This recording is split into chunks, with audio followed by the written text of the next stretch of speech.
Baik, Bismillahirrahmanirrahim.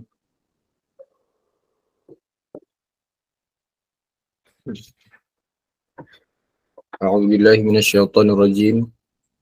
Bismillahirrahmanirrahim. Wa idza hayyitum bi tahiyyatin fahayyu bi ahsana minha aw rudduha. Innallaha kana 'ala kulli syai'in hasiba.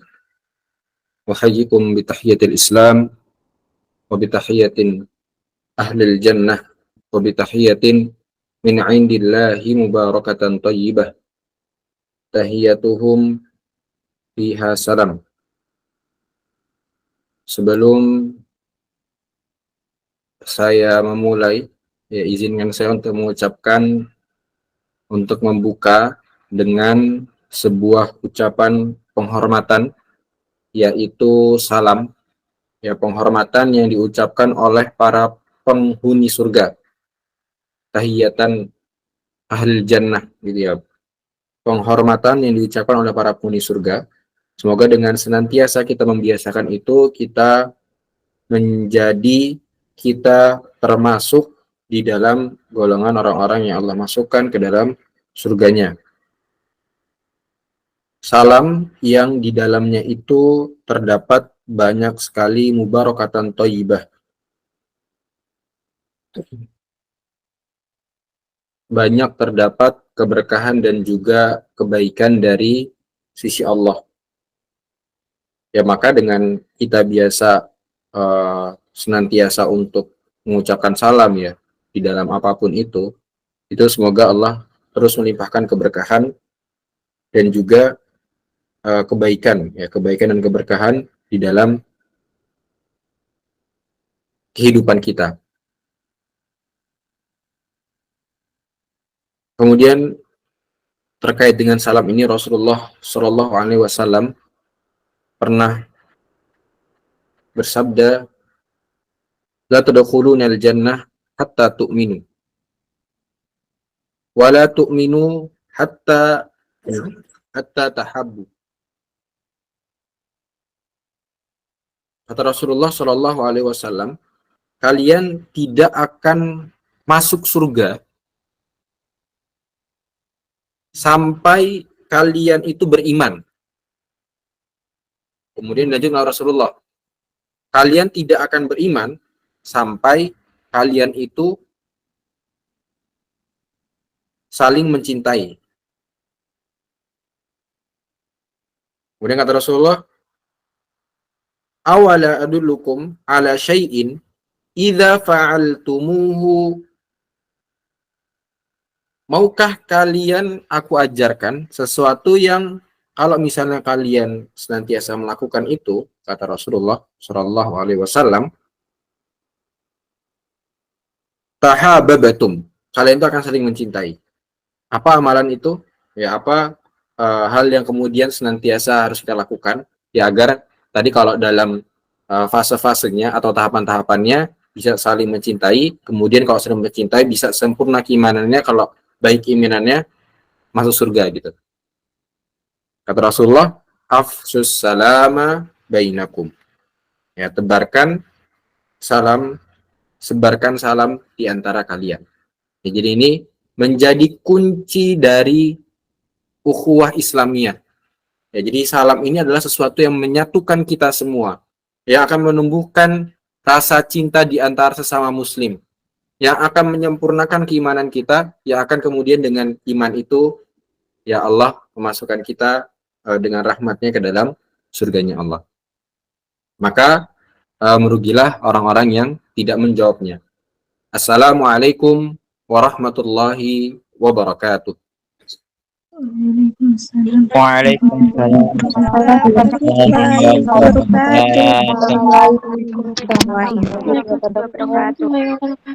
Waalaikumsalam warahmatullahi wabarakatuh.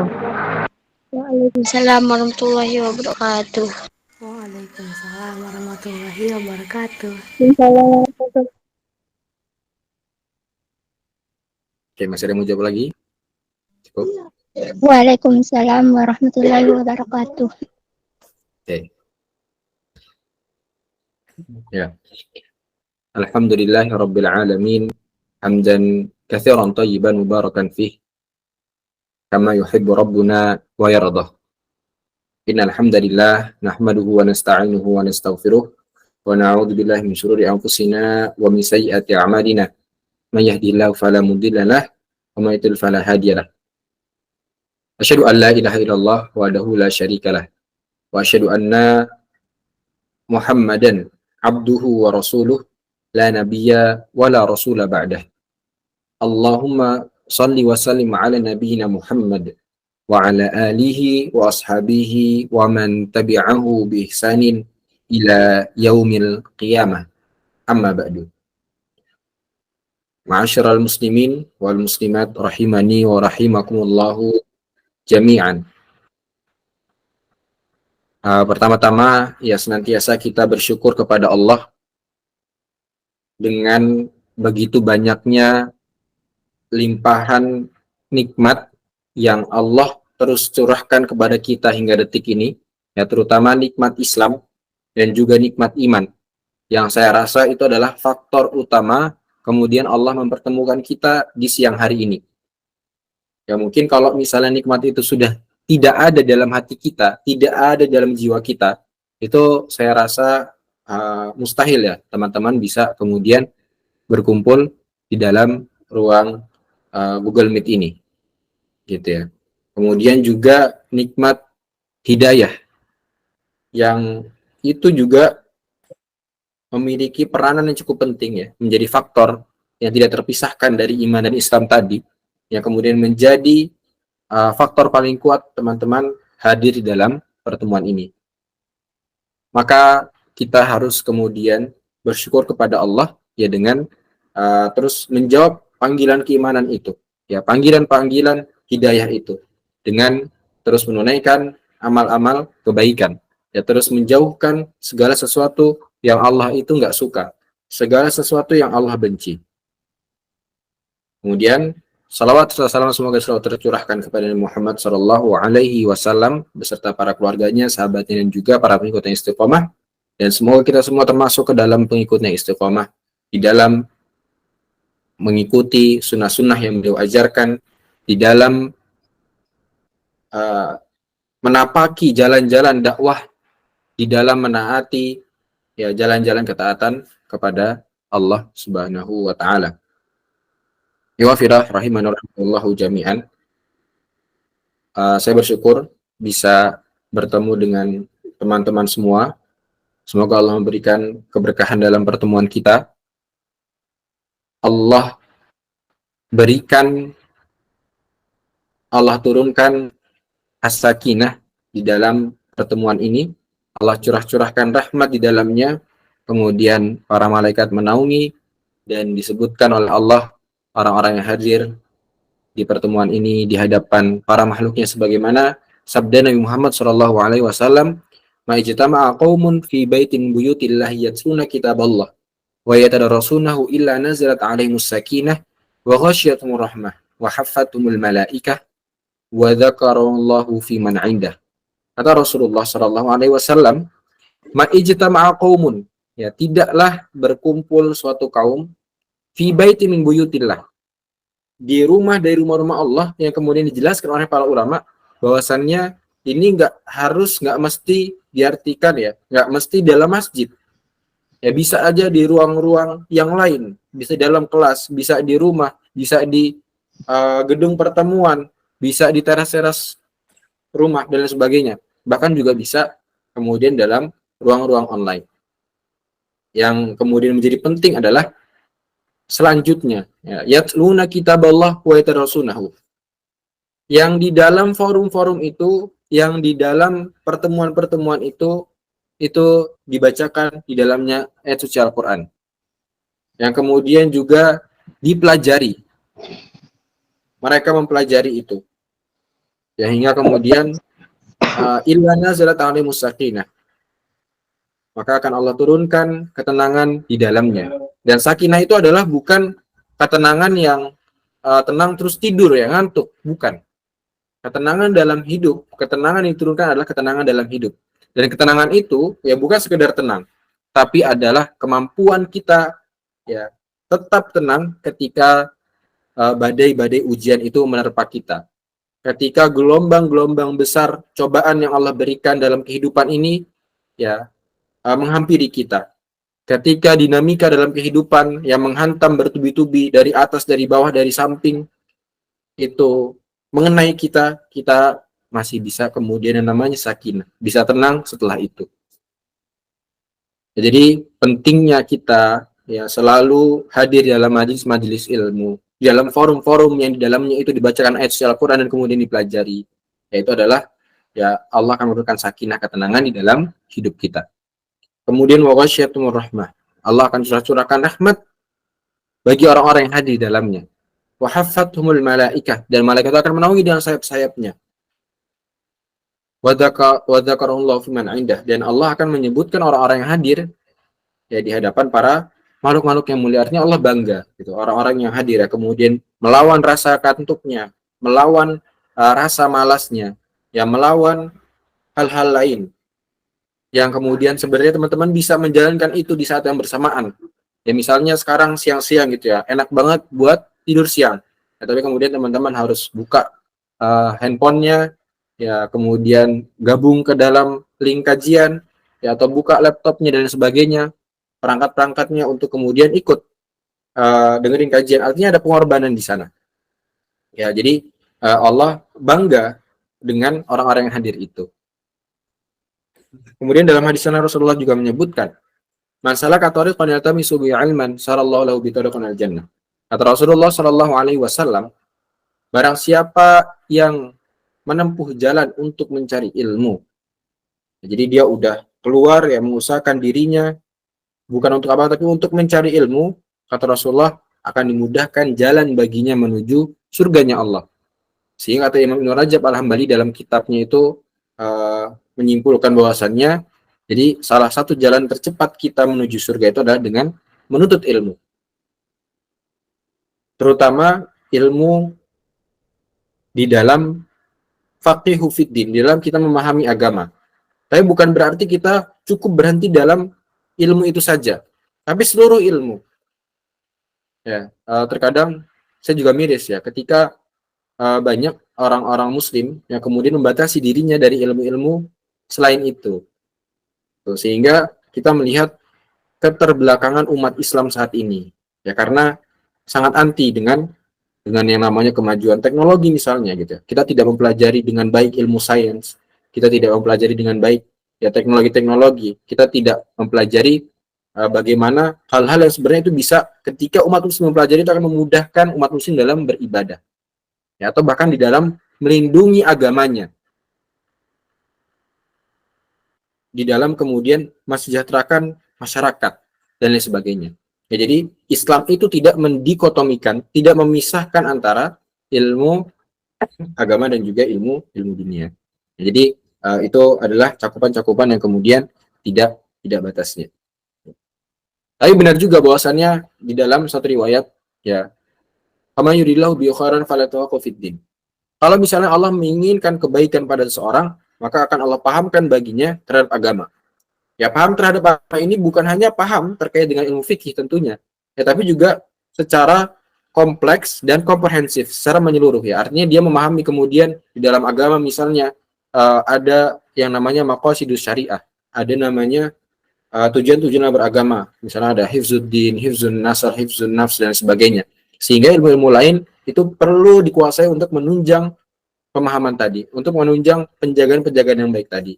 Nah, maka disitulah kemudian pemahaman yang baik terhadap agama ini sangat diperlukan untuk kita semua. Sehingga sehingga Rasulullah mengatakan bahwasannya ketika Allah menginginkan kebaikan kepada satu orang, kepada seseorang, maka akan dipahamkan terhadapnya faqihu fiddin, pemahaman terhadap agamanya yang baik. Wa fillah rahimakumullah, tentunya keutamaan-keutamaan tersebut tidak bisa kita dapatkan tanpa adanya ikhlas karena Allah di dalam menjalankan keseluruhan amal-amal tersebut ya. Jadi yang pertama-tama saya ingin mengingatkan kepada teman-teman semua untuk tajdid dunia, untuk selalu memperbarui niatnya di dalam seluruh perbuatan yang akan dilakukan ya, terutama di dalam kesempatan kali ini. Ya teman-teman udah tidak tidur siang ya, atau menunda tidur siang lah. kemudian mengorbankan kuotanya dan sebagainya, maka jangan sampai itu semua dilakukan bukan karena Allah. Itu semua dilakukan tidak ikhlas karena Allah. Ya, jadi tajdid dunia, perbarui niat. Kalau misalnya masih ada yang niatnya salah, masih ada yang niatnya bukan karena Allah, segera diperbarui. Karena kata Rasulullah SAW, innamal a'malu binniyah. Sungguhnya segala perbuatan, segala amal yang dilakukan itu tergantung dengan niatnya. Kalau bahasa usul fiknya itu al-umuru bimaqasidiha. Ya, segala segala urusan itu akan bergantung dengan maksud-maksudnya. Maka jangan sampai kemudian kita membuat cacat dalam amal kita. Kita membuat cacat dalam aktivitas kegiatan kita. Ya, dengan tidak ikhlas niatnya karena Allah. Ya, karena apa teman-teman? Orang yang ikhlas dengan yang tidak ikhlas itu akan sama aja. Ya, capeknya sama, waktu yang dikeluarkan sama, pengorbanannya sama. Tapi sangat berbeda dari nilainya di sisi Allah. Banyak hal kecil yang kita lakukan ketika itu ikhlas karena Allah, yang menurut kita kecil. Tapi kemudian kita ikhlas karena Allah, maka besar dari sisi Allah. Begitu juga sebaliknya. Banyak amal yang menurut kita itu besar, menurut orang lain itu besar, tetapi tidak ikhlas karena Allah, maka bisa jadi itu bahkan tidak ada nilainya sama sekali di sisi Allah. Nah, maka na'udzubillah min dzalik, mari kita bersama-sama kembali untuk memperbarui niat dan meluruskan niat karena Allah Subhanahu wa taala. Ghafirah rahimani wa rahimakumullahu jami'an. Jadi pada kesempatan kali ini saya akan sedikit menyampaikan terkait dengan mengatasi rasa futur ya. Jadi kita saat ini ya mungkin sebagian besar ya, terutama saya di Yogyakarta ya mayoritas adalah Muhammadiyah yang kemudian menjatuhkan bulan Ramadan pada tanggal 11 Maret ini gitu. Ya, yang jelas ya Ramadan kapan? Satu Ramadan ya, tapi satu Ramadan ini kan berbeda gitu. Nah, tapi pada tanggal 11 Maret ini satu Ramadannya dari menurut metode hisab ya. Sehingga di Yogyakarta ini sangat banyak ya, terutama masjid besar, ya Masjid Kampus UGM, kemudian ya masjid besar, Jogokarian, kemudian Masjid Nurul Asri dan lain sebagainya di Yogyakarta itu semalam sudah tarawih gitu. Begitupun dengan saya. Ya karena baiknya di dalam kemudian kita bertoleransi ya, itu adalah mengikuti mayoritas dari masyarakat sekitar gitu. Jadi saya termasuk yang sudah memasuki bulan Ramadan pada hari ini, ya artinya sudah berpuasa dan sudah bertarawih pada tadi malam dan kemudian juga sudah mengejar target-target ibadah di dalam bulan Ramadan ini. Nah, ini ada kaitannya terkait dengan mengatasi rasa futur ini dengan nanti yang sekarang saat ini sedang kita hadapi, tamu yang sangat agung, ya, yang sangat istimewa, yaitu bulan Ramadan. Yang kemudian ya disebutkan secara spesifik di dalam Al-Quran. Ya syahrul Ramadan alladzi unzila fil Qur'an hudan lin-nasi wa bayyinatun hudan wa furqan faman syahida minkum asyhara falyasum. Ya bulan Ramadan, bulan yang di dalamnya diturunkan Al-Quran sebagai petunjuk hudan lin-nas wa bayyinatun hudan wa furqan, ya, sebagai petunjuk bagi manusia dan penjelasannya mengenai petunjuk itu, dan juga kemudian wal furqan, ya, sebagai pembeda antara yang hak dan yang batil. Faman minkum syarafal yasum. Maka barang siapa yang kemudian menyaksikan ya bulan Ramadan itu, maka hendaknya dia berpuasa. Dan juga Rasulullah menyampaikan di dalam hadisnya, idza jaa Ramadan, kata Rasulullah SAW, ketika datang bulan Ramadan, futihat abwabul jannah, dibuka pintu surga. Kemudian wa ghulqat abwabun nar, ditutup ya serapat-rapatnya pintu neraka. Wasufidatis syayatin, dan dibelenggu setan itu. Artinya peluang-peluang kebaikan ya, pintu-pintu surga itu dibuka. Ya, artinya peluang-peluang kebaikan itu sangat kemudian terbuka lebar ketika bulan Ramadan itu tiba. Kemudian peluang-peluang untuk bermaksiat ya, atau hal-hal yang menyebabkan kita masuk neraka itu sangat tertutup sekali, dan hal-hal yang mengarahkan kita terhadap keburukan atau mengarahkan kita untuk menjauhi kebaikan itu sangat tertutup potensinya karena setan-setan itu dibelenggu. Makanya kemudian kalau Qadhi Iyad itu mengatakan bahwasannya hadis tadi ya itu memiliki makna ketika terbukanya pintu surga dan tertutupnya pintu neraka dan terbelenggunya setan itu sebagai tanda bulan Ramadan itu sangat mulia. Nah, maka ketika nanti kaitannya dengan futur ini sangat disayangkan sekali ketika kita tidak bisa mengatasi futur di bulan Ramadan. Ya bahkan di hadis yang lain Rasulullah mengatakan, Rasulullah bersabda, Inna lillahi fi kulli yaumin itqa'a minan nar fi syahri Ramadan. Sesungguhnya Allah membebaskan beberapa orang gitu. Jadi Allah membebaskan manusia itu dari api neraka pada setiap hari di bulan Ramadan. Wa inna likulli muslimin da'watan yada'u biha fayastajibulah. Dan setiap muslim apabila dia memanjatkan doa, apabila dia berdoa ketika di waktu itu, ketika di bulan Ramadan maksudnya, itu pasti akan dikabulkan. Ya bahkan kemudian di hadis yang lain, salah satu la turaddu da'watuhum as-shaimu hatta yuftira wal imamul adil wa da'watul maghlum. Ada 3 orang yang doanya itu tidak tertolak. Ya, doa orang yang berpuasa sampai dia berbuka, kemudian imam yang adil, dan doa orang yang terzalimi. Nah, ini adalah kesempatan yang sangat berlapis-lapis.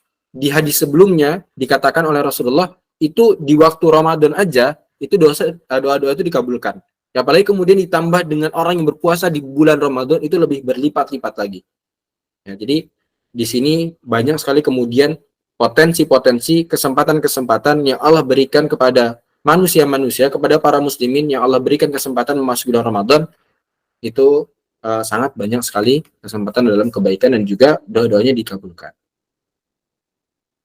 Nah, sebelum nanti kita masuk ke mengatasi futur itu, Rasulullah pernah di dalam suatu ketika, ya Rasulullah itu pernah jadi Rasulullah ketika itu menaiki mimbar, ya kemudian mengucapkan amin amin sebanyak 3 kali.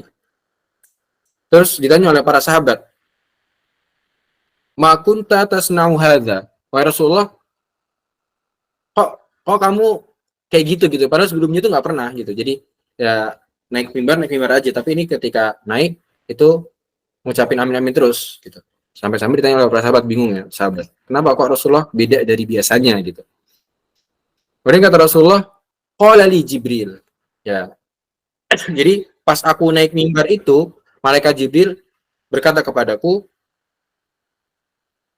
ya jadi berdoa gitu, maksudnya berdoa, Raghima anf abdin dakhala alaihi Ramadan falam yughfar lahu. Faqultu amin.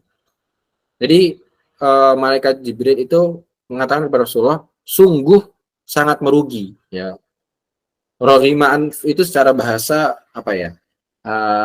Belang hidung seorang gitu ya. Jadi itu kan sebagai tanda orang yang analogi lah ya, analogi orang yang sangat rugi gitu. Jadi sangat merugi seorang yang masuk ke dalam bulan Ramadan tetapi tidak diampuni dosanya. Terus kata Rasulullah, amin. Amin ya Allah. Ini amin ya Allah kabulkan ya, bukan Anies Muhaimin atau yang lain sebagainya. Jadi itu. Kemudian juga di dalam hadis yang lain Rasulullah mengatakan rubba shaimin laisa lahu min syami ilal ju'al atas.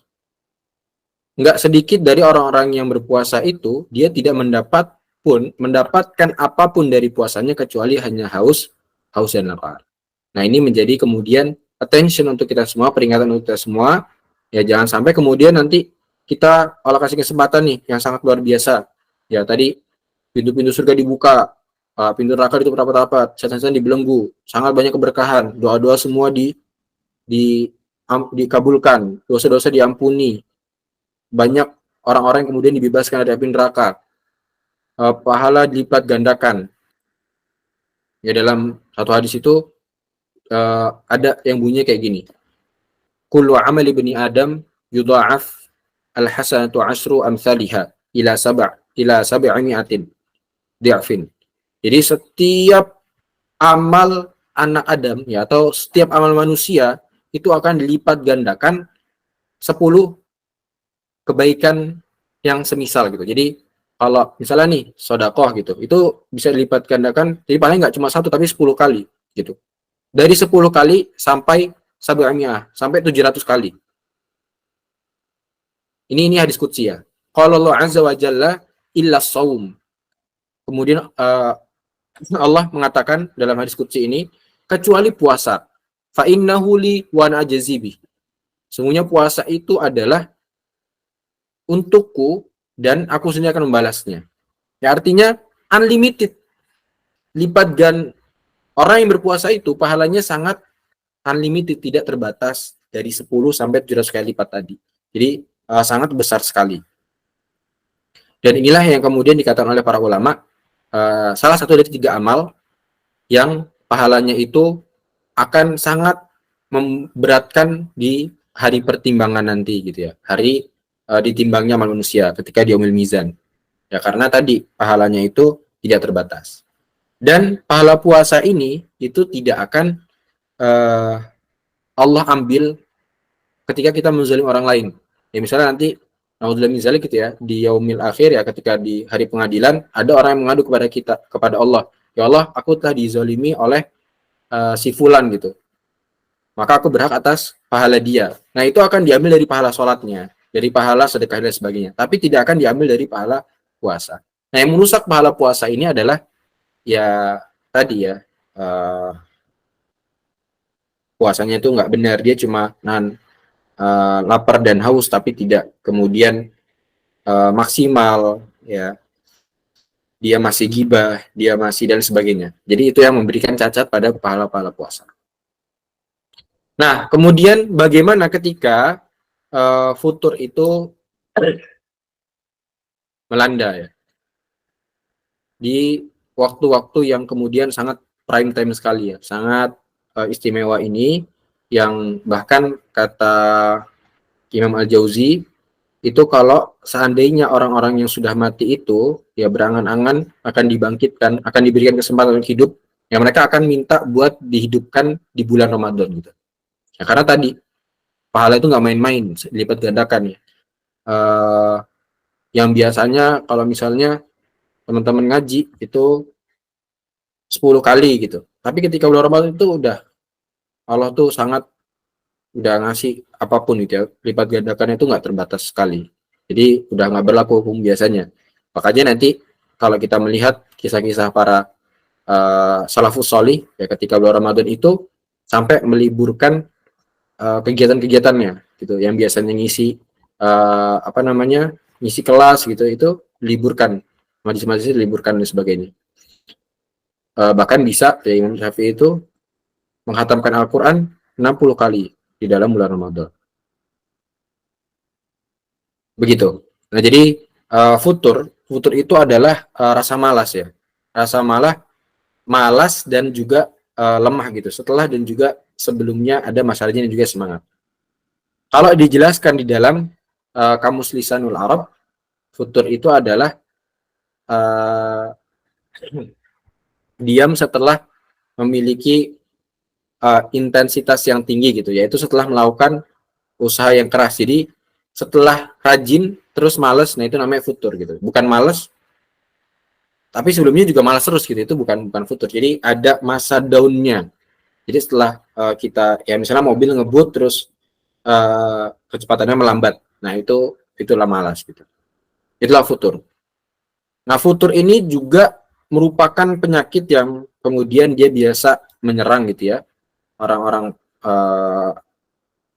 talibul ilmi gitu, orang yang menuntut ilmu dan lain sebagainya. Orang yang berusaha untuk istiqomah dalam kebaikan, untuk kemudian menapaki jalan-jalan kebenaran. Nah, terus gimana kita mengatasi itu? Jadi Yang pertama itu adalah kita harus senantiasa mengikhlaskan niat hanya untuk Allah Azza wa Jalla dalam kita melakukan segala sesuatu ya, termasuk menuntut ilmu. Ya, kalau misalnya kita futur dalam menuntut ilmu, maka kembali coba cek lagi niat kita karena apa. Kata Allah dalam Al-Quran, "Wa man yuti'illaha war rasula faulaika ma'al ladzina an'ama Allahu 'alaihim minan nabiyyin wasiddiqin wasyuhada." Jadi kalau misalnya seorang itu ikhlas dalam menuntut ilmu, dia akan memahami bahwa amalan menuntut ilmu yang dia lakukan itu akan Allah berikan ganjaran yang sangat besar. Ya, jadi dari Allah, dan itu adalah sesuatu yang gaib, yang tidak terlihat.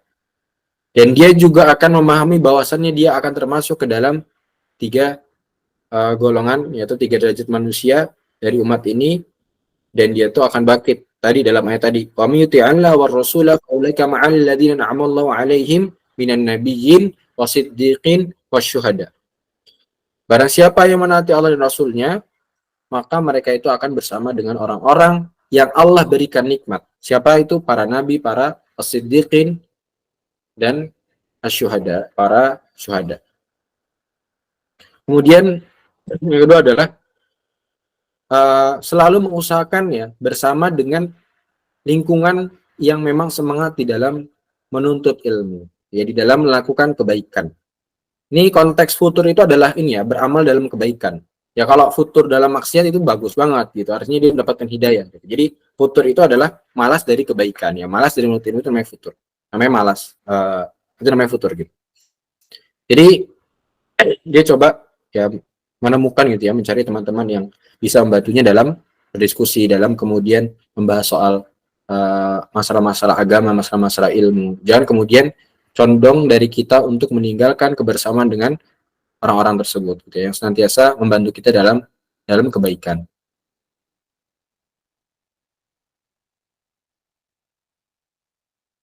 Dan Allah mengatakan gitu ya di dalam Al-Quran bahwa salah satu sebab utama yang membantu para sahabat Nabi untuk tetap semangat di dalam keimanan adalah keberadaan Rasulullah SAW.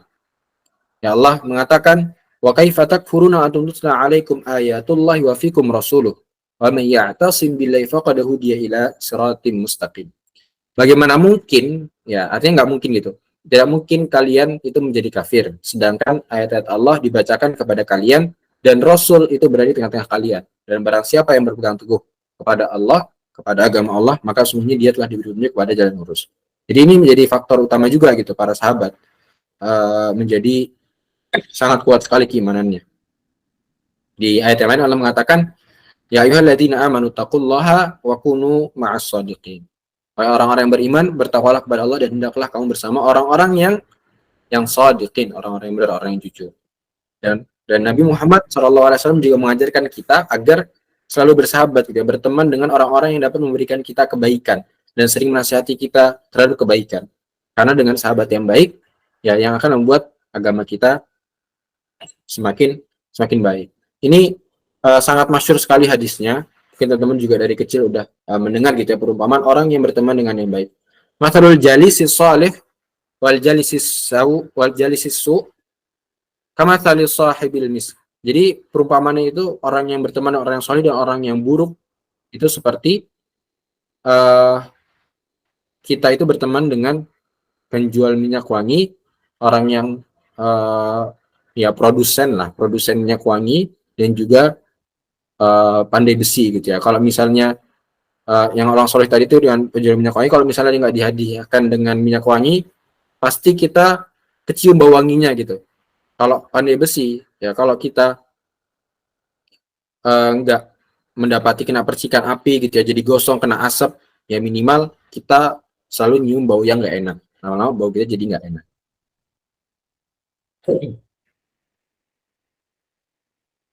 Begitu. Jadi yang kedua adalah bagaimana kemudian kita selalu bersemangat ya, bersama dengan orang-orang yang bersemangat di dalam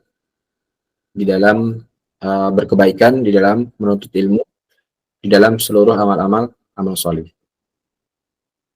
Kemudian yang selanjutnya adalah bersabar gitu ya. ketika ada dorongan-dorongan, ada nafsu-nafsu yang kemudian mengajak kita untuk berpaling dari kebaikan. Wasbir nafsaka ma'al ladzina yad'una rabbahum bil ghadati wal 'ashiri wajha. Wa la ta'du 'ainaka 'anhum turidu zinatal hayatid dunya. Dan bersabarlah kamu bersama orang-orang yang menyeru Tuhannya di pagi dan senja hari dengan mengharapkan keridhaan Allah. Dan janganlah kedua mata berpaling dari mereka karena mengharapkan perhiasan kehidupan dunia ini. Ya, jadi bersabarlah. Jika seorang itu mampu untuk bersabar, kemudian senantiasa kembali untuk kepada kebaikan, ya, menuntut ilmu, maka itu akan menjadi sesuatu yang membiasakan dirinya gitu untuk tahan terhadap godaan-godaan itu, terhadap nafsu-nafsu itu. Ya, sehingga itu akan fase-fase itu ya, fase-fase kita ada keinginan itu akan terlewatkan dengan sendirinya. Dan kita akan tetap terjaga di dalam istiqomah dalam kebaikan. Ya, kemudian mengamalkan ilmu gitu ya. Jadi ketika kita mengamalkan ilmu itu akan membuat kita semakin kokoh ya untuk kemudian selalu ingin mencari ilmu-ilmu yang baru, akan semakin semangat. Dan ketidakmauan kita dalam mengamalkan ilmu itu adalah menjadi penyebab dari hilangnya keberkahan dalam ilmu tersebut. Allah mengatakan, ya ayyuhalladzina amanu lima taquluna ma la taf'alun, kabura maqtan indallahi an taqulu ma la taf'alun. Wahai orang beriman, kenapa kamu kok mengatakan sesuatu yang tidak kamu kerjakan? Kabura maqtan indallah. Sangat besar kebencian sisi Allah bahwa kamu mengatakan apa yang tidak kamu kerjakan. Atau di ayat yang lain, ya ayyuhalladzina amanu in tattaqullaha yaj'al lakum furqana. Ya, jadi kalau misalnya seorang itu mengamalkan ilmu, maka Allah akan semakin mudahkan dia untuk mendapatkan taufik ya, untuk mendapatkan hidayah, taufik, petunjuk yang terus-menerus untuk melalui ilmu-ilmu lainnya. Nah, itu akan menjadi penolong dia untuk bisa membedakan mana yang benar dan mana yang batil. Sebagaimana tadi saya bacakan ya, wahai orang-orang beriman, jika kamu bertakwa kepada Allah, kami akan memberikan kepada kamu furqan, yaitu pembeda antara hak dan yang batil. Atau di ayat yang lain, walladzina tadau zadahum huda wa atahum taqwahum. Walladzina tadau zadahum huda wa atahum taqwahum. Dan orang-orang yang mau mendapat petunjuk Allah, maka Allah tambahkan pada mereka petunjuk dan juga akan mendapatkan balasan dari ketakwaannya.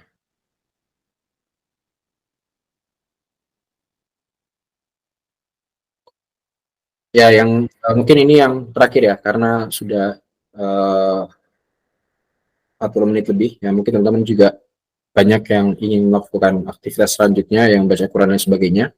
Ini hanya sebagai pengingat buat kita, yaitu memperbanyak berdoa kepada Allah. Ya, tentunya ini sering saya sampaikan ya, manusia itu adalah makhluk yang sangat lemah. Ya, kita nggak bisa kemudian rajin itu hanya mengandalkan diri kita, itu bahkan sesuatu yang nggak bisa. Bahkan Rasulullah itu mengajarkan kepada kita untuk berdoa kepada Allah, bahkan doanya itu adalah meminta pertolongan kepada Allah untuk kita selalu berzikir kepada Allah, untuk kita selalu mengingat Allah, untuk kemudian bersyukur kepada Allah dan terus beribadah dengan ibadah yang terbaik. Ya, apa doanya? Allahumma a'inna ala dzikrika wa syukrika wa husni ibadatika. Ya Allah, tolonglah aku untuk senantiasa ala dzikrika, untuk selalu mengingatmu.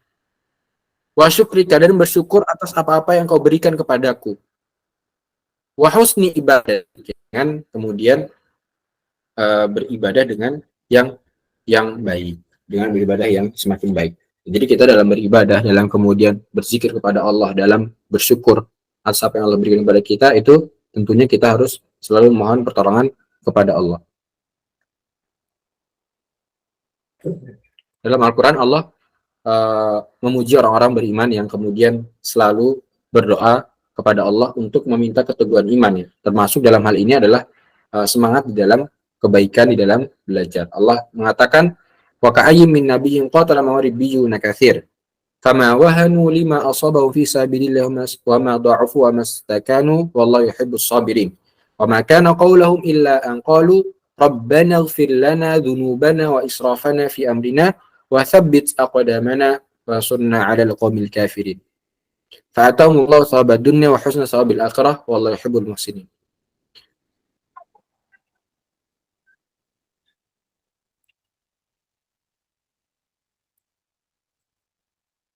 Jadi dan beberapa banyak dari nabi yang kemudian berperang bersama mereka jumlah besar dari pengikutnya yang bertakwa. Mereka tidak menjadi lemah karena bencana yang menimpa mereka di jalan Allah, dan mereka tidak lesu dan tidak menyerah. Ya, Allah menyukai orang-orang yang sabar.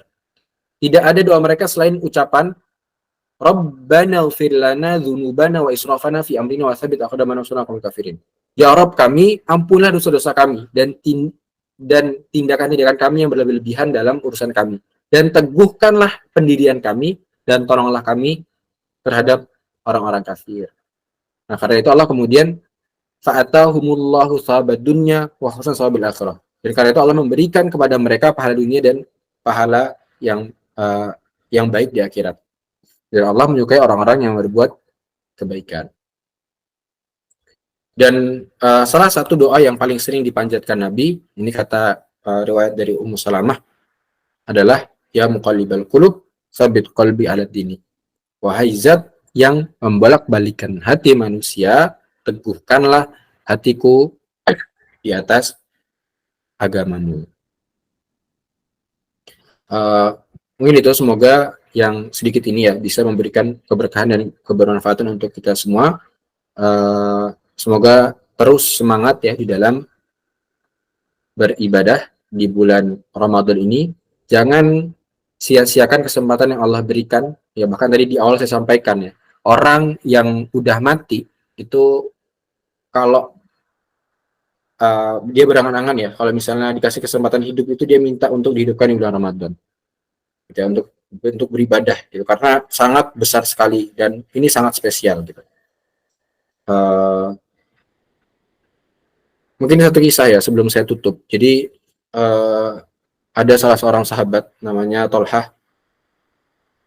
Dia itu kenal dengan dua orang muslimin yang dia dari Yaman, kemudian datang ke Madinah untuk kemudian memeluk Islam, menjadi muslim yang taat. Kemudian dua orang saudara ini, yang satu itu meninggal duluan karena syahid di medan pertempuran. Yang satunya ini bukan selamat ya. Yang satu ini belum meninggal ketika di medan pertempuran itu. Ya, kemudian 1 tahun berikutnya baru meninggal.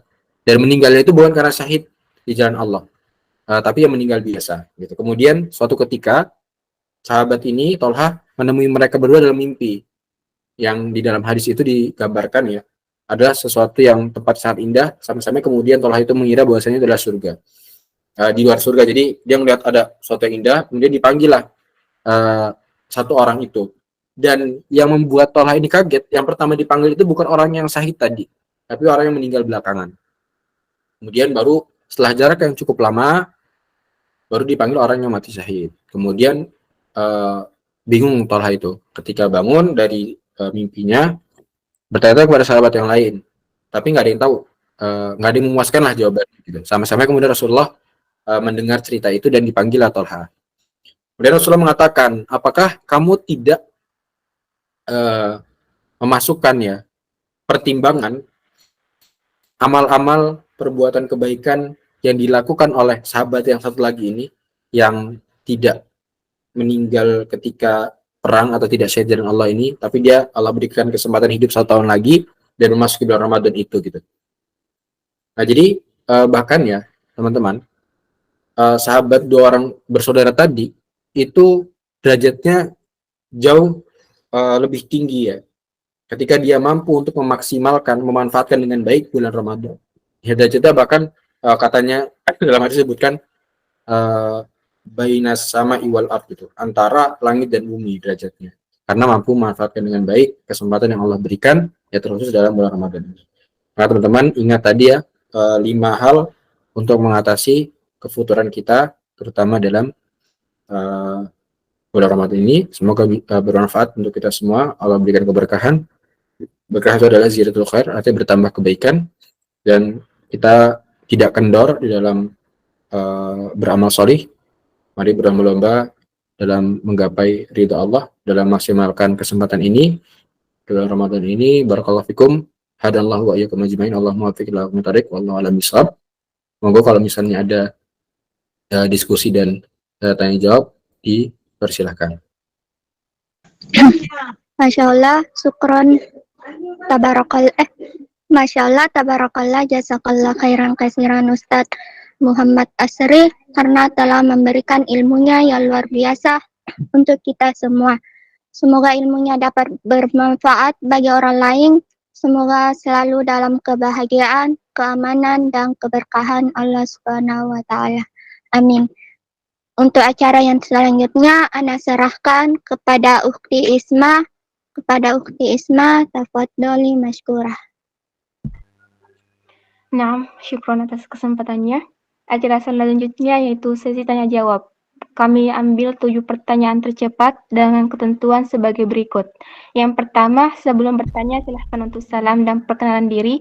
Yang kedua, pertanyaan sesuai dengan tema yang diberikan. Ketiga, pertanyaan yang diajukan melalui on mic. Nanti kami ambil 7 peserta tercepat yang akan angkat tangan dan kami akan bacakan namanya.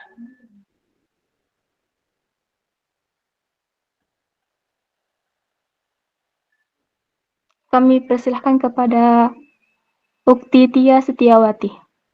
Tafadholi masykurah.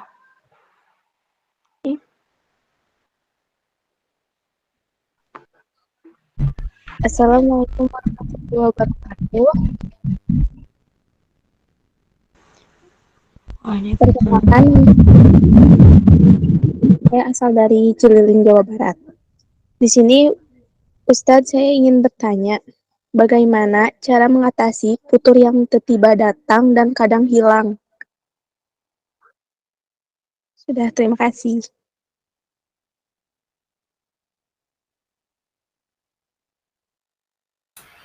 Oke, ini langsung dijawab atau gimana? Nah, tafadhol Ustaz. Oke, jazakillah khairan katsiran dari siapa Tia ya atas atas pertanyaannya. Nah, pertanyaan yang sangat bagus. Jadi gimana cara kita kemudian mengatasi futur ya yang tiba-tiba datang gitu ya. Tiba-tiba datang, tiba-tiba hilang gitu ya. Kalau hilang bagus. Tapi gimana kalau misalnya hilangnya itu agak lama? Ya, misalnya kita semangat banget nih pagi ya habis sahur. Kita udah punya target hari ini harus tilawah 10 juz. Dan itu dibagi setiap ba'da sholat 2 juz gitu ya. Jadi kali 5 kali 2 kan 10 juz. Tapi biasanya nggak kayak gitu. Biasanya pembagian juznya itu nggak dibagi rata kalau misalnya ada 10 juz karena waktunya pasti baiknya lebih singkat ya. Kayak misalnya waktu subuh itu kan panjang. Kemudian waktu zuhur agak lumayan senggang ya kalau misalnya nggak sekolah atau kalau misalnya sekolah sama yang kerja itu biasanya cuma nggak terlalu panjang. Apalagi asar, apalagi kemudian maghrib gitu. Jadi biasanya dibaginya tuh misalnya isya 4 juz, pada subuh 3 juz, itu kan ada 7 juz. Sisanya itu ntar dibagi ke 3 waktu lainnya. Ya, juz gitu. Nah, udah dibikin target seperti itu, kemudian habis isya nih udah semangat nih, nanti habis tarawih saya harus ngaji paling sedikit 4 juz gitu. Habis tarawih tiba-tiba aduh males gitu, nggak tahu pokoknya tiba-tiba mood berubah ya, tiba-tiba malas sudah nggak mau tilawah gitu.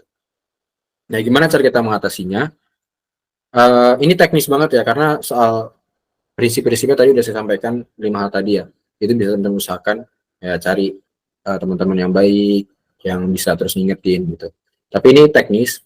Jadi jauhkan segala sesuatu yang bikin kita malas gitu. Ya misalnya pemicu-pemicu biasanya HP ya. HP itu biasa sangat memicu sekali. Kita udah semangat nih terus nggak sengaja awalnya sih nggak mau buka chat gitu. Pas buka chat banyak terus jadi malas. Nah, jadi yang pertama adalah hilangkan segala pemicu yang akan memicu rasa malas-malas tadi ya, yang tiba-tiba datang. Itu biasanya ada pemicunya. Nah, pemicunya itu kita jauhkan.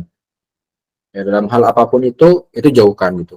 Kemudian hindari suasana-suasana yang bikin kita malas gitu. Misalnya kita kalau habis tarawih nih, kita balik, kalau saya kan laki-laki ya, jadi ya di masjid gitu. Ini kalau yang perempuan nanti bisa coba dikondisikan gitu.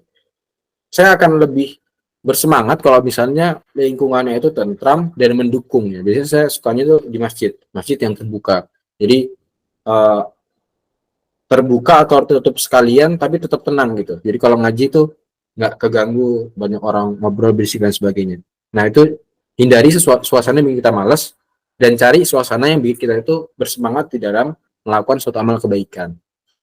Ya tadi bisa dicari masjid-masjid yang tentram, sepi. Kalau misalnya malas tarawih, coba cari yang imamnya enak gitu. Mungkin kadang-kadang banyak yang malas tarawih itu karena imamnya bacanya nggak enak banget gitu. Ya kadang-kadang problematika di masyarakat Indonesia, terutama yang masih tradisional sekali gitu ya, masih mengkedepankan senioritas gitu. Jadi banyak imam-imam tua yang sebenarnya dia nggak layak jadi imam gitu karena bacaannya kacau-kacau, ya ain dibaca ngak gitu ya dan sebagainya. Jadi orang-orang jadi males. Nah itu coba cari yang imamnya enak gitu, yang masih muda, yang bacanya bagus, yang tajwidnya baik dan sebagainya. Nah jadi insya Allah dengan dua hal tadi ya ditambah satu lagi paksain. Ya jadi jangan diturutkan hawa nafsu kita, jangan diturutin rasa malas. Karena kalau diturutin ya kita nggak akan selesai dalam target-target kita. Gitu. Jadi memang itulah ujiannya. Dan sabar itu adalah sabar terhadap tadi ya nggak nurutin hawa nafsu, nggak nurutin malas, nggak nurutin mainnya, nggak nurutin malesnya, nggak nurutin marah dan sebagainya. Itu adalah bagian dari kesabaran kita di dalam melawan hawa nafsu. Dan orang yang sabar itu innama yuwaffas sabiruna bighairi hisab, dan Allah akan mengganjarkan pahala orang-orang yang sabar tidak terhitung. Begitu. Ya, jadi hindari segala pemicu, cari suasana yang bikin kita mood lagi, dan dilawan rasa malas itu. Mungkin itu ya untuk Setiawati mungkin tadi nanya. Terima kasih Pak Ustadz. Ya, sama-sama. Nah, baik, kami persilahkan kepada Oktuneli Fatmawati. Tafadhali masykurah. Assalamualaikum warahmatullahi wabarakatuh. Perkenalkan, Ana dari Fatmawati dari Lampung. Izin bertanya Ustadz, apa hukumnya berhutang untuk sedekah? Terima kasih.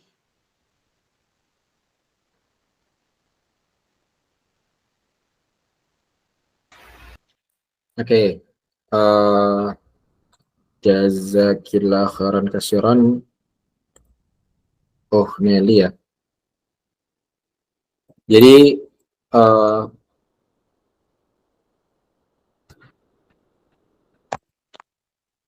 bagaimana hukum ya berhutang untuk kita bersedekah gitu ya. Jadi yang pertama gini, tergantung dari hutangnya itu seperti apa. Ya, apakah kita itu, jadi gini, kalau misalnya kita sedekah kan akan banyak juga nanti variasinya, ya, dan hutangnya seperti apa. Ini akan menjadi sangat tergantung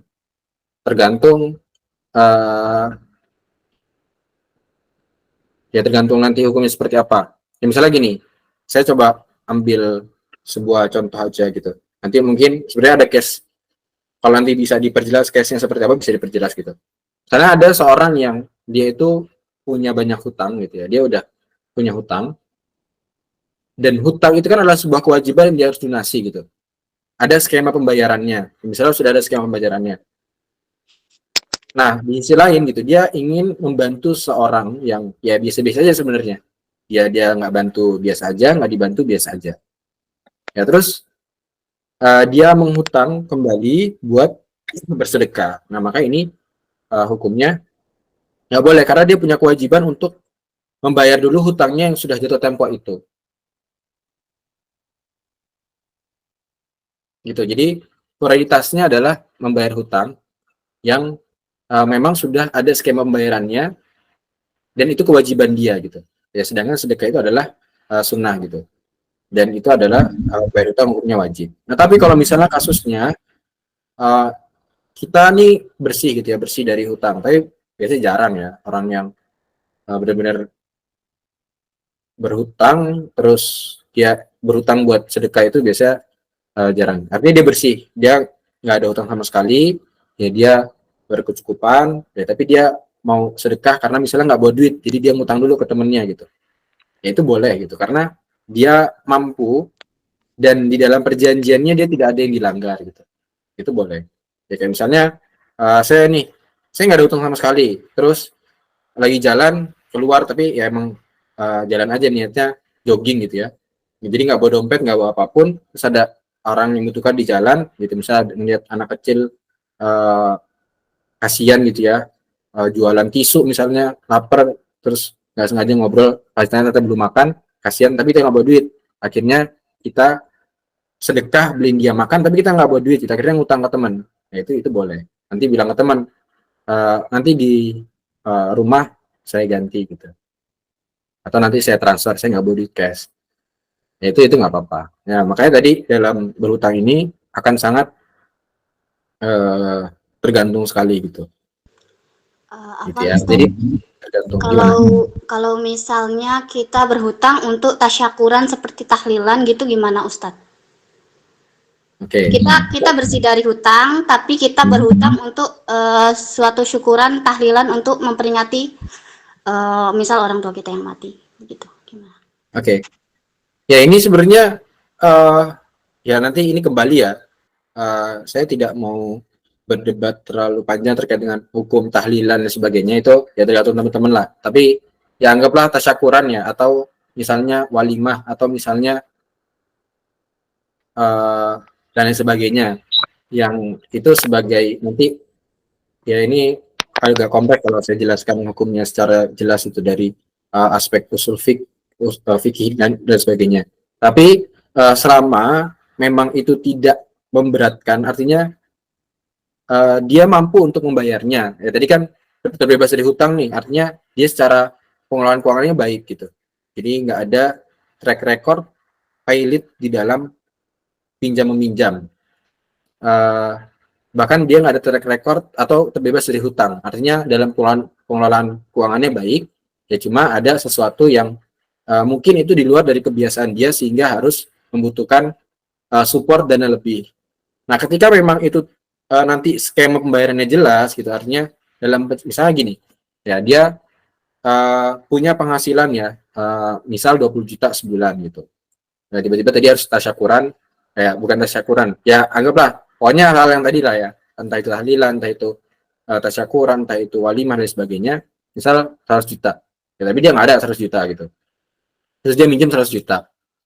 Dalam perjanjian hutang itu akan dia lunasi dalam waktu tempo 1 tahun gitu, artinya dalam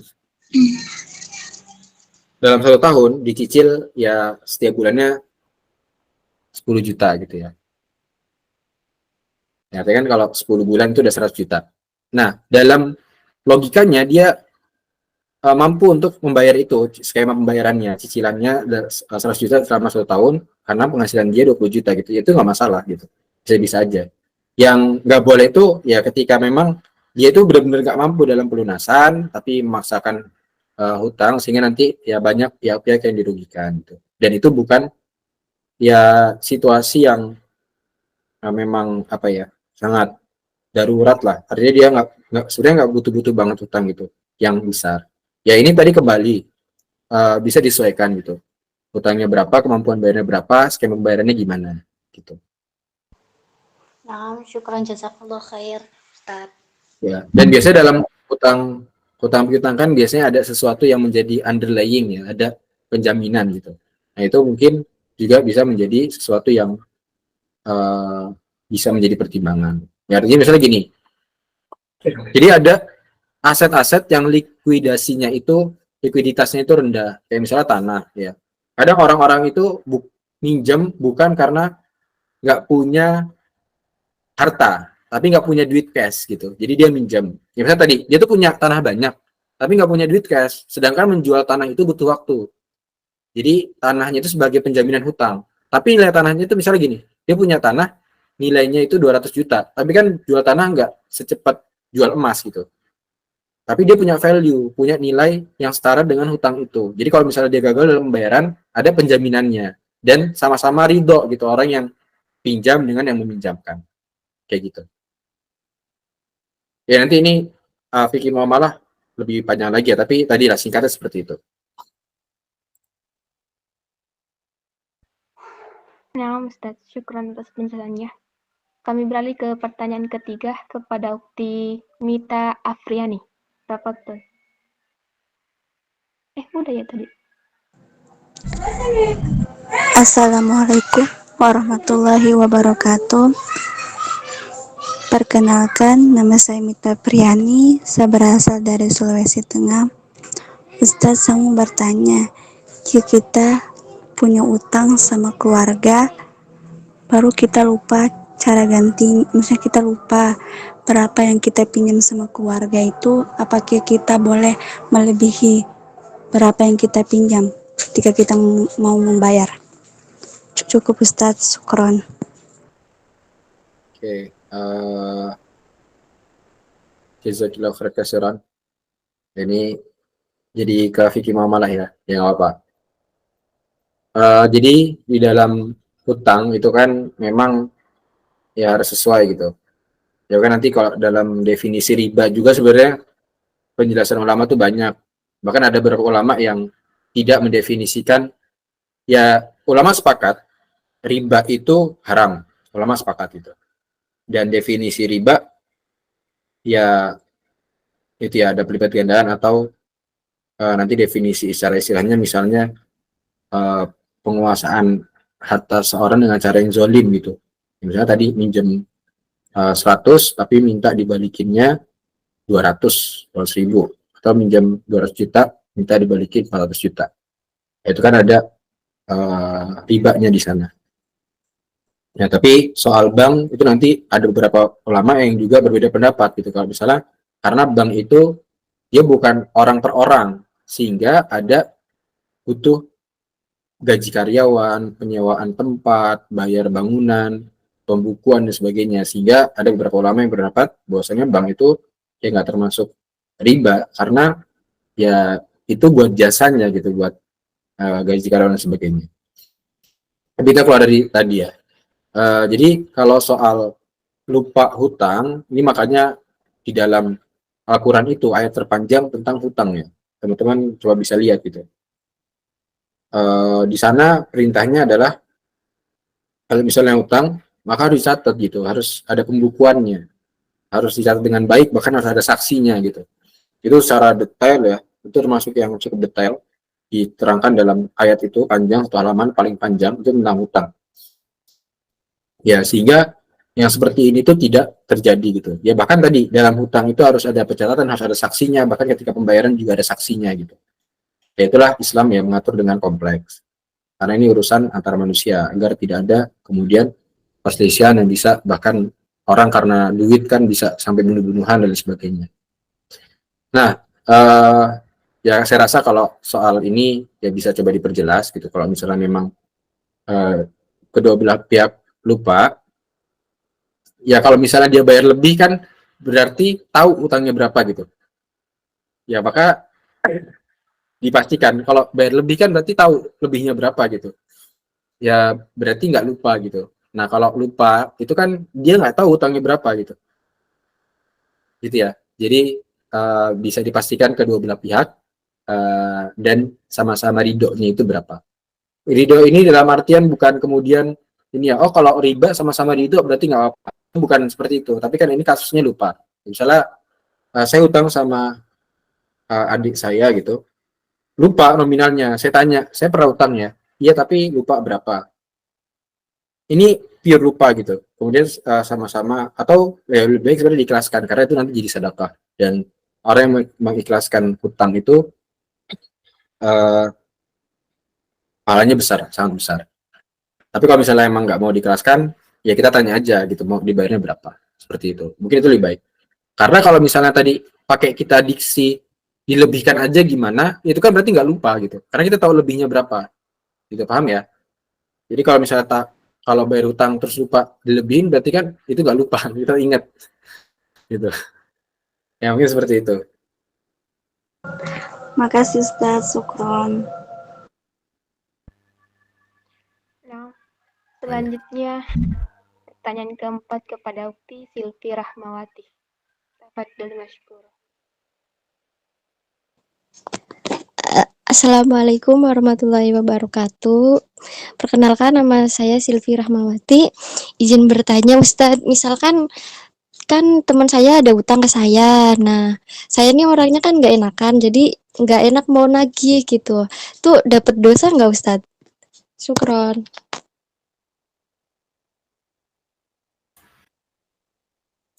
Ya, jadi ini ya akan sangat sebenarnya jazakallahu khairan atas pertanyaannya. Kewajiban seseorang yang kewajiban membayar itu adalah ada pada seorang yang berhutang. Nah, maka mengingatkan dari kewajiban itu juga bagian dari kewajiban kita gitu. Nah, maka baiknya ketika memang orang itu berhutang, ya diingatkan. Tapi dosa atau tidak dosa itu nanti ya kembali ke, ya sebenarnya kalau tadi rasa nggak enakan itu ada keinginan untuk mengikhlaskan sebenarnya, cuma belum sampai ke sana. Jadi saran saya kalau misalnya memang kamu nggak enakan itu kan berarti kita nggak tega gitu ya, nggak tega sama orang ini karena kayaknya masih susah nih orang, ya lebih baik disedekahkan aja sekalian gitu, diikhlaskan. Tapi kalau misalnya uh, bukan seperti itu, ya lebih baik ditagih gitu, karena ini akan menjadi sesuatu yang sangat berat nanti di yaumul qiyamah. Ya bahkan orang yang syahid sekalipun ketika dia masih ada utang akan tertahan di pintu surga gitu. Jadi jangan bermain-main soal utang. Ya baiknya memang ditagih. Kalau misalnya nggak tega, ya ikhlaskan sekalian gitu. Jangan kemudian menggantungkan orang lain gitu ya. Barakallahu fiik. Ya semoga dimudahkan urusan itu. Syukron, Ustadz. Nah, selanjutnya pertanyaan kelima kepada Ukti Dina oleh Sahra. Tafadhali masykur.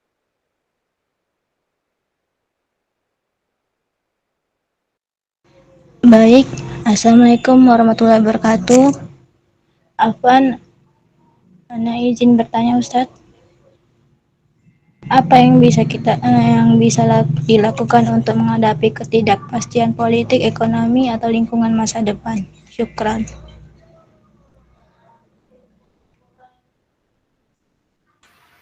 Gimana tadi pertanyaannya, Afwan?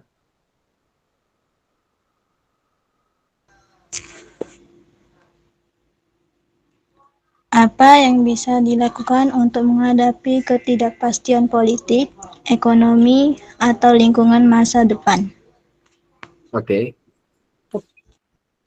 Jadi untuk melakukan sesuatu yang penuh dengan ketidakpastian, kita harus pasti sama diri kita sendiri ya, untuk perjuangan. Ya, terutama di dalam ibadah-ibadah kita. Jadi ada sesuatu yang lebih pasti, ya itu kan udah nggak pasti ya udah. Jangan terlalu kita memikirkan sesuatu yang nggak pasti, tapi ada sesuatu yang sangat pasti, ya, yaitu adalah kematian. Jadi mempersiapkan kematian dengan baik. Kemudian yang kedua, kita nggak boleh acuh tak acuh terhadap lingkungan kita, ya lingkungan sosial masyarakat kita, keadaan politik kita, keadaan hukum di negara kita. Kita harus ada terlibat dan andil di dalam memperbaikinya. Kita udah tahu nih, ini nggak pasti banget gitu karena masyarakat kita ya misalnya buruk gitu ya, pemimpin yang terpilih buruk gitu ya, program-programnya nggak jelas gitu ya, kerjanya joget-joget. Ya kita jangan diem aja gitu, terus let it flow, biarkan mengalir aja ya, tapi kita turut serta sebagai agen-agen, agent of change gitu, agen-agen perubahan ya, untuk merubah semerautan ya, ketidakteraturan gitu ya. Misalnya kemarin baru aja pajak naik lagi ya, yang itu sangat mencekik masyarakat ya, jadi 12%. Katanya karena masyarakat Indonesia sudah menentukan pilihannya gitu untuk melanjutkan naik pajak ya, padahal kan nggak seperti itu gitu ya, atau bahkan ya banyaklah hal-hal yang kemudian sekarang menjadi problematika di bangsa ini. Nah, saran dari saya adalah teman-teman terus terlibat di dalam membenahi masalah-masalah sosial, politik, budaya, ekonomi, dan sebagainya. Di sisi lain, ya karena peran kita saat ini ya masih mungkin ada yang SMA, SMP, atau kuliah, atau fresh graduate, dan sebagainya, anak-anak muda sekarang, ya mungkin peran kita nggak terlalu besar, maka kita persiapkan diri kita dengan baik, sehingga kita bisa menghadapinya. Misalnya yang mulai kuliah, ya belajar dengan semaksimal mungkin, ya jangan kemudian tutup mata dari keadaan-keadaan sekitar, terus perbaiki, tapi jangan tinggalkan akademiknya gitu, terus belajar yang baik, sehingga nanti kita bisa lulus dengan baik, kemudian bisa berkontribusi dengan baik terhadap masyarakat gitu. Dan tidak terulang keburukan-keburukan yang ada. Tapi ada yang lebih pasti, ya mungkin kan jangka panjang. Jangka pendeknya kita nggak tahu kita kapan akan mati. Nah, maka kita harus siap kapanpun Allah memanggil kita. Yaitu yang sebenarnya panjang ya. Ini mungkin bisa jadi pembahasan tersendiri. Ya, tapi itu jawaban singkat saya. Semoga dimudahkan dan bisa dipahami ya. Barakallahu fiik. Syukran Ustaz atas penjelasannya. Pertanyaan ke-6 kepada Ukti Inayah. Tafadhal masykur.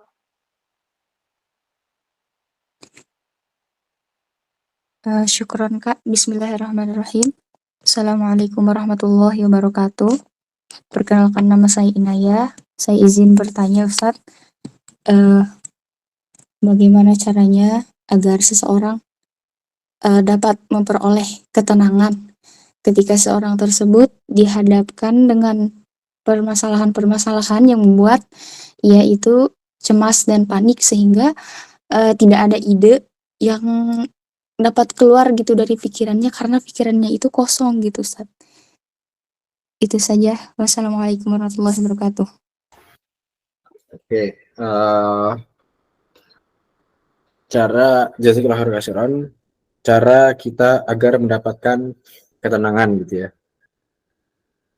Ketika banyak masalah melanda dan sebagainya. Yang pertama, saya akan terus memberikan saran bahwasannya kita harus memohon itu kepada Allah. Kita harus terus berdoa kepada Allah, memohon pertolongan kepada Allah karena kita adalah manusia, makhluk yang sangat lemah. Jadi, ya apapun kesulitan kita, minta tolong sama Allah. Minta berdoa kepada Allah. Dan yang kedua, manusia itu makhluk sosial, ya pasti membutuhkan orang lain. Kalau misalnya case-nya tadi sampai pikiran kosong, itu berarti ada masalah secara psikis, secara mental. Ya kayak misalnya teman-teman batuk gitu ya, teman-teman sakit paru-paru. Teman-teman ya jangan diem aja, terus berusaha ngobatin sendiri, padahal bukan anak kedokteran gitu. Padahal bukan misalnya anak farmasi yang ngerti obat-obatan. Bukan anak kedokteran yang ngerti tentang penyakit-penyakit dalam dan sebagainya. Nah, maka minta bantuan orang lain datang ke dokter gitu untuk melihat sebenarnya ada permasalahan apa dalam tubuhnya. Begitu juga tadi, kalau sampai pikirannya kosong, merasa tertekan, anxiety itu bagian dari mental issue ya, mungkin mental illness gitu. Mungkin ada psikisnya yang agak terserang dan sebagainya, itu bisa dikonsultasikan ke psikolog atau ke konseling atau peer counselor dan sebagainya. Itu bisa membantu. Dan itu bukan aib ya. Oh, kalau orang ke psikolog berarti imannya lemah gitu. Itu enggak semata-mata seperti itu ya. Manusia makhluk sosial memang butuh bantuan orang lain. Kita tahu bisa coba ceritakan masalahnya, jangan dipendam sendiri ya ke entah itu ahli agama ya, ustadz-ustadz, ke teman-teman yang solihah ya, kalau yang solihah sama yang solihah, yang solih sama yang solih gitu, dan sebagainya, sehingga bisa kemudian saling memberikan masukan dan saran ya. Semakin detail informasi yang kita bisa sampaikan ke orang lain, artinya masalah yang bisa kita ceritakan itu akan semakin baik di dalam nanti solusi yang dihadirkan gitu. Tentunya dengan orang yang tepat ya, bukan orang yang sembarangan ya, yang bisa ngasih feedback dengan baik gitu. Ya terutama tadi ya, kalau profesional itu ada psikolog, ada misalnya ya peer counselor dan sebagainya yang bisa mungkin mengatasi tadi ya, karena sakinah atau ketenangan dalam diri kita itu bagian dari self confidence gitu, kepercayaan diri kita terhadap diri kita dalam menghadapi sesuatu. Makanya kenapa dalam hadis tadi ya, saya di awal itu saya bacain hadis, orang yang sering menuntut ilmu, yang sering ngaji Al-Quran, ngaji itu bukan baca aja ya, tapi mempelajari isi Al-Quran, dia belajar tafsirnya, dia belajar sirah-sirahnya, dia belajar ayatul ahkam, hukum-hukum ayat, kemudian asbabun nuzul dan sebagainya. Akhirnya dia paham Al-Quran lah, itu bisa lebih tenang dalam menjalani kehidupan. Kenapa? Karena dia punya kepercayaan diri, dia punya paradigma yang baik tentang kehidupan. Itu dia tahu Allah akan menolong dia karena dia punya ilmu gitu. Kayak gini, sama aja gini, gimana caranya seorang dokter itu dia bisa tenang ketika menghadapi misalnya pasien yang hancur lebur karena kena bom, karena kecelakaan. Kenapa? Karena gimana caranya dokter itu bisa tenang menghadapi pasien yang kayak gitu. Karena dia punya pengalaman, udah ikut koas, ikut isip ya, internship, dia punya wawasan yang baik, dia udah belajar kuliah 3 tahun atau 4,5 tahun, IPK-nya bagus, dia ngerti semua materi-materi, dia udah pernah apa namanya nanganin pasien yang serupa, dia udah pernah belajar dan sebagainya, bahkan misalnya dia udah spesialis gitu, dia bisa tetap tenang gitu. Terus ada juga orang biasa nih, dia bukan dokter, ketika ngelihat orang kecelakaan keluar dari itu panik gitu ya, nggak tenang. Nah, itu bisa kita ibaratkan. Nah, itu hal yang sama kita dalam menghadapi kehidupan. Gimana kita bisa tenang dalam menghadapi kehidupan yang sangat tidak pasti ini? Ya kita perbanyak ilmu, perbanyak pengalaman, perbanyak kemudian ngobrol sama orang yang lebih baik gitu. Perbanyak praktek langsung gitu. Jangan kemudian biarkan diri kita ini tidak terupgrade dengan baik dari segi keilmuan dan wawasan. Karena itu akan munculkan tadi self confidence, akan munculkan kepercayaan diri sehingga kita tetap tenang dalam menghadapi segala situasi. Begitu juga misalnya dengan tentara ya. Tentara kenapa dia bisa tetap tenang dalam situasi perang? Ada bunyi bom di mana-mana, ada bunyi tembakan di mana-mana, bahkan mungkin temennya kena tembak, dia bisa tetap tenang, nggak sepanik orang-orang rakyat sipil biasa gitu. Baru ngelihat pesawat tempur aja udah paniknya minta ampun itu. Baru dengar suara bom, ya baru apa namanya nembak sekali itu udah panik gitu. Tangannya geter-geter, tremor. Itu karena dia nggak terlatih gitu. Tentara itu ada pelatihan khususnya. Kebetulan saya juga pernah ikut latihan gitu dulu. Ada latihan khususnya sehingga dia bisa tenang karena udah terbiasa dengan itu. Jadi ya ketika ada masalah hadapi, jangan kemudian lari karena itu akan membiasakan diri kita, akan melatih mental kita, akan melatih diri kita, akan melatih kepercayaan diri kita. Ya mungkin itu yang bisa saya jawab. Sebenarnya ini bisa menjadi bahasan panjang tapi waktu itu terbatas. Ya barakallahu fiik. Syukur Ustaz. Nah, syukur Ustadz atas penjelasannya. Pertanyaan terakhir kami persilahkan kepada Ageng Aipep. Tafadhol.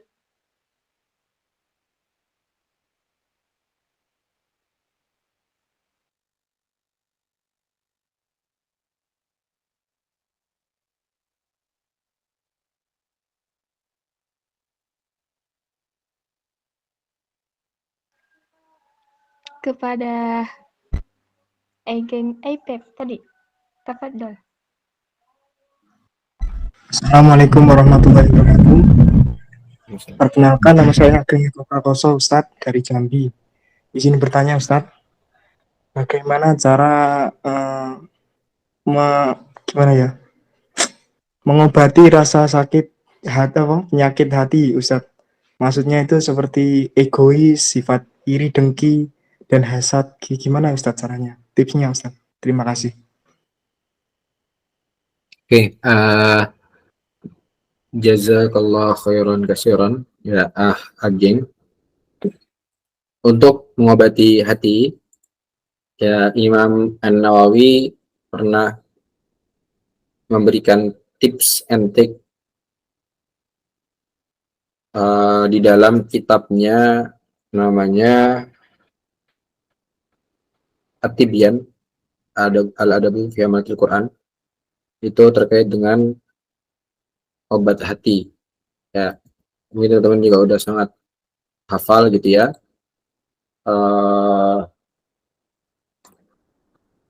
Yang pertama itu adalah memperbanyak interaksi kita dengan Al-Quran. Ya, coba teman-teman ya perbanyak interaksi dengan Al-Quran, bukan hanya membaca ya, tapi juga mempelajarinya, kemudian memahaminya, menghafalnya, mengamalkannya. Dan dikatakan ya oleh Utsman bin Affan radhiyallahu an, orang yang hatinya bersih itu dia tidak akan pernah bosan dari Al-Quran itu. Jadi Quran itu menjadi parameter utama dari hati kita. Kalau kita masih malas-malasan nih sama Quran, oh berarti hati kita masih bermasalah.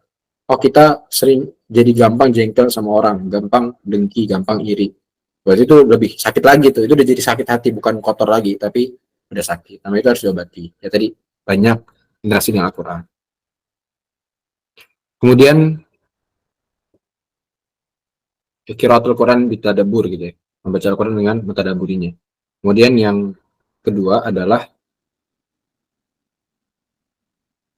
khala'il batan, ya, mengosongkan perut, ya, memperbanyak puasa gitu. Jadi dengan memperbanyak puasa itu akan membantu untuk mengobati hati kita. Ya, ini bulan Ramadan, maka maksimalkan. Tapi jangan menjadi orang yang berpuasa hanya haus dan lapar, tapi tidak berhenti dari amal keburukan yang lain gitu. Nah, itu juga harus diberhentikan. Kemudian rajin-rajin untuk qiyamul lail, untuk bangun tengah malam, sholat, zikir, tahajud, dan lain sebagainya. Itu akan sangat membantu untuk mengobati hati kita. Kemudian memperbanyak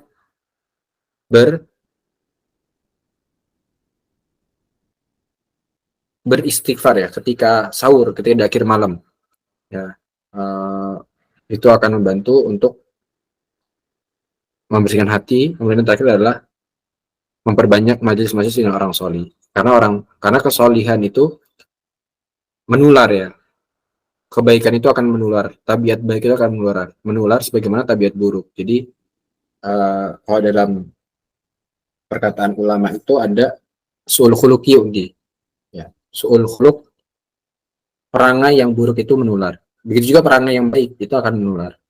Nah, jadi orang-orang yang solih, orang-orang yang baik, hatinya lembut hatinya gitu, gampang mengingat Allah, gampang menangis ketika mengingat Allah dan sebagainya, itu cari orang-orang kayak gitu ya. Bergaul dengan orang seperti itu akan membantu kita dalam mengobati hati.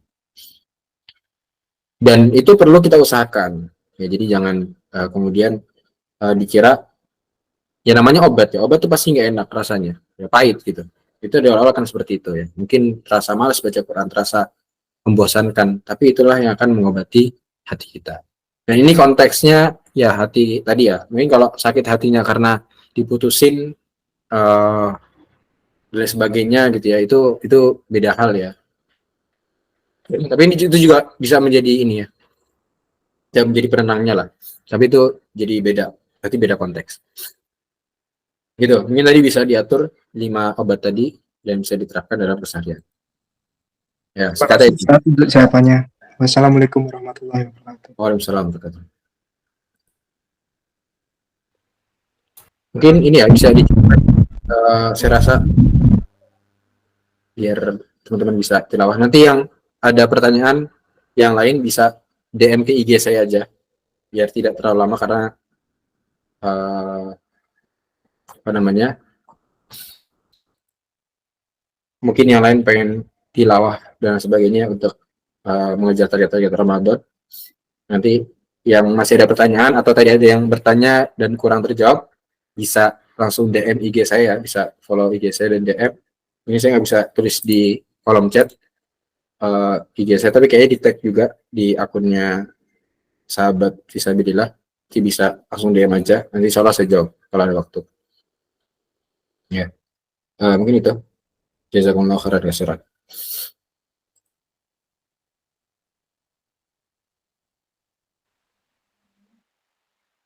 Masya Allah, tabarakallah. Itu tadi penjelasan dari Ustadz Barakallahu Fik. Ini langsung ditutup ya Ustadz. Ya, boleh. Nah, tidak terasa waktu telah menunjukkan pukul 15.28. Berarti tuntas sudah kebersamaan kita dalam kajian ini. Semoga apa yang disampaikan Ustadz menjadi ladang pahala untuk beliau khususnya dan umumnya untuk kita semua. Untuk menutup kebersamaan kita kali ini, marilah kita akhiri kajian ini dengan doa yang akan dipimpin oleh Ustadz Azri. Tafadhol Ustadz. Baik. Mari kita sebelum menutup, mari kita banyak beristighfar kepada Allah. Astagfirullahaladzim, astagfirullahaladzim, astagfirullahaladzim. Mari kita ambil kita tenangkan kepada kita khusyukkan hati kita, agar Allah mengijabah doa kita semua. Alhamdulillah Rabbil Alamin, hamdan na'imin, hamdan syakirin, hamdan yu'afi ni'amahu yukafi mazidah. Ya Rabbana lakal hamdu kama yanbaghi li jalalikal karim wa 'azimi sultanik. Raditu billahi rabba bil islami dina Muhammadin nabiyya rasulah. اللهم صل على محمد وعلى آل محمد كما صليت على إبراهيم وعلى آل إبراهيم بارك على محمد وعلى محمد كما باركت على إبراهيم وعلى آل إبراهيم بارك على محمد وعلى محمد كما باركت على إبراهيم وعلى آل إبراهيم في العالمين إنك حميد مجيد. اللهم اغفر للمسلمين والمسلمات والمؤمنين والمؤمنات الأحياء منهم والأموات إنك سميع قريب مجيب الدعوات يا قاضي الحاجات يا مغفر الذنوب والخاطئات. اللهم إنك عفو كريم تحب العفو فاعف عنا يا كريم. ربنا هب لنا من أزواجنا وذرياتنا قرة أعين واجعلنا للمتقين إماما. اللهم اهدنا لأحسن الأخلاق لا يهدنا إلا أنت. اللهم اصرف عنا السيئة لا يصرف عنا السيئة إلا أنت.